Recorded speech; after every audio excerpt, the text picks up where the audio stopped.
This is SSN. Story Studio Network.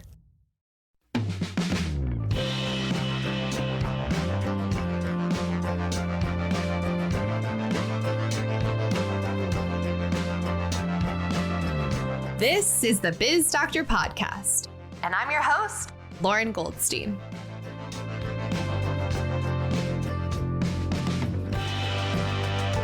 Welcome back to the show.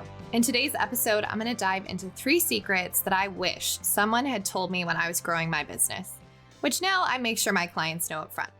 But let me tell you, I could have saved a lot of time, money, and energy if I'd known these things up front. All right, so the first secret is it's a slog at the beginning. I know, I can actually feel you rolling your eyes with this one, but bear with me. Most of us started our business to create freedom. Financial freedom, time freedom, freedom to be who we are and not get in trouble for being outside the mold. However, I also think that oftentimes that urge sets us up for misaligned expectations in the beginning. This is actually why I love the book, The E-Myth. If you haven't read this book and own a small business, please go read it this weekend. You'll thank me. The reality is that in the beginning, you're kind of a chief everything officer and it sucks. And you're kind of wondering if you're ever going to get out from underneath it. But generally, if you do it proactively and you have a plan and you're not just throwing spaghetti at the wall, you're going to break through of that eventually. But it is kind of an uphill battle in those first year, 2 years, maybe even 3 years where you feel like you're just doing a lot of work for not a lot of gain. So hang in there. The second secret is as you scale, it should get more simple, not more complicated. This one is probably my favorite, so let me set the stage. You've bootstrapped your business together through blood, sweat, tears, and some duct tape. There were many times where you were chief everything officer, like I said, and chances are a lot of your business is organized chaos. And there's even probably some business barnacles that have started to form. You with me still? Great. So let's start with simplicity and business barnacles. First, what I call business barnacles. These are items or processes, or even lack of processes, that are the culmination of getting the business off the ground and a lot of trial and error. Examples are the graveyard of half-finished SOPs, quarterly plans that are gathering dust, spaghetti thrown on onboarding process, marketing plans that were secretly launched. You get the idea.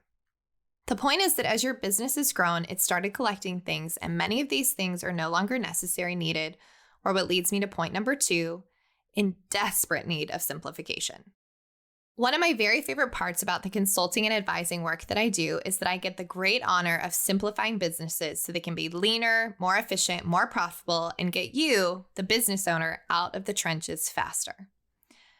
So now that you know what a business barnacle is and that things should get more simple as you grow, it's time to do the hard part. Take a look at your business. This is where I recommend you go through and audit your systems, your team, your processes, your marketing, your customer journey, etc., and see what is still being done manually that can be automated or systematized, what has 5 steps when it could be 3, and see if getting to A to C really requires B. Now, this is going to take some time and it won't be fun, but trust me, your business, your team, and yourself will thank me because this leads me to the third secret. It should be boring. You heard me, boring. Boring. Your business should be boring as all get out as you scale. But before you get all up in arms and start picturing leather-bound books and falling asleep in your chair, let me explain what boring actually means. Boring in this context means 3 things: consistent, predictable, and repeatable. Consistent. We know that during X months, this happens. For example, I know that September tends to be a down month for our other business because of horse shows starting up again. So when we know that, we can be proactive. Another example, if we have this many clients, we have this kind of revenue and profitability. So consistency is knowing the rhythms of your business and seeing it repeat itself over and over again. Predictable. If I do X, then Y happens. So if we launch this marketing campaign, we get X amount of new customers. If we partner with this business, we get X amount of ROI. Again, you're looking at consistent and predictable, which is boring, but very, very helpful in business.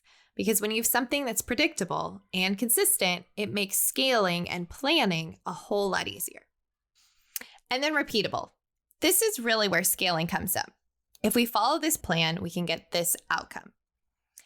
boring doesn't mean that you're like bored to tears. It really just means that your business is starting to be consistent, predictable, and repeatable so that you know when you take some action, you're going to get some result. And it's not a lot of trial and error. It's not a lot of throwing spaghetti at the wall, but it's more of you've got a good picture of what works and you're doing more of it. And you've got a good picture of what doesn't work and you're cutting it out. And the reason your business should be boring is because when it's running like a well-oiled machine like this, it becomes very easy to extricate yourself from it. The end goal should be to get you out of the trenches as quickly as humanly possible so you can have true entrepreneurial freedom and only need to focus on your big three, things that you love doing, that you're good at, that move the business vision forward. And chances are those things are also the reason why you started your business that have sadly been neglected since you got stuck in the trenches. So getting you out of the trenches is my primary goal when working with clients. Having you get out from underneath the business and creating a business that can run like clockwork without you. The best way to do that is through team and ops. And you guessed it, the first step to having a high-performing team is simplicity and being quote unquote boring. Oh, and while I have you, one last note about boring. This is not the time to spice things up in your business or set it aflame. Celebrate the calm and use it as a litmus test that you have arrived, that you've achieved what a small percentage of entrepreneurs do, a boring, consistent, repeatable business that can run without you.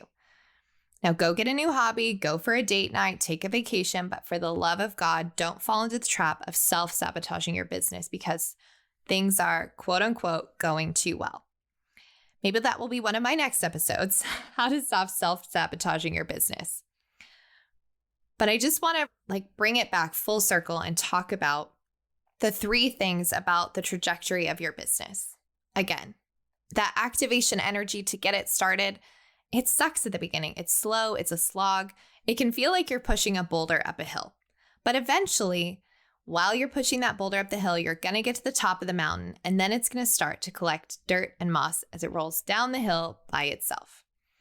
And to that point, as you're pushing that rock up the mountain, ask yourself, how can I make this more simple? Anytime you're going through a process or going and auditing your business, really have in the back of your mind, how can I make this more simple?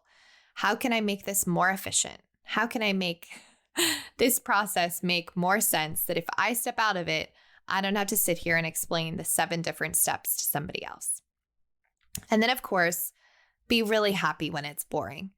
Because don't get me wrong, it's lovely to be flying by the seat of your pants and excited about something new. But it's also really great when you can take a moment, take a breath, and realize that the business is starting to run without you, that you don't need to be in it all the time. And that the more you put into the things that are working, the faster the business grows. Now, before I close out today's chapter, I do want to touch on something that I'm going to talk about in one of the next episodes, which is burnout around scaling. I want this to be the moment of permission for you to have whatever business you want to have, whether it's a lifestyle business or a 7-figure business. There's no cookie cutter perfect business except the one you want to have. So if you're slogging it out and asking yourself if it's all worth it, the answer is it's 100% worth it, but you need to be crystal clear on the life your business is creating and fitting into. We're not meant to be on this planet just to eat, sleep, work, and die. We're here to make an impact and live. So promise me you'll build a business around your life, not the other way around. Okay, that's it for this week's episode. I'd love to hear from you and your biggest takeaways, so make sure you're following along, subscribe, and don't forget to tag me on Instagram at It's Lauren Goldstein or LinkedIn or wherever you hang out on the interwebs. Thanks so much for listening, and we'll see you next week.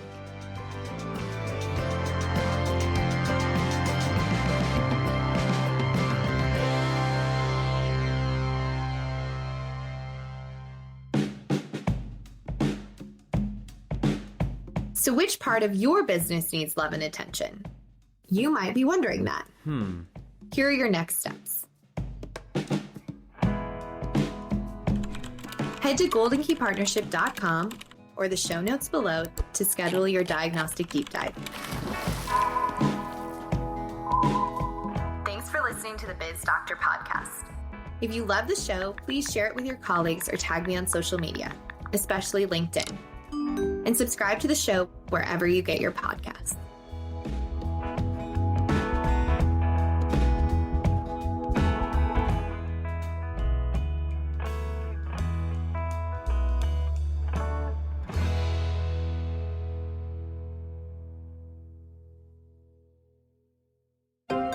This is Story Studio Network.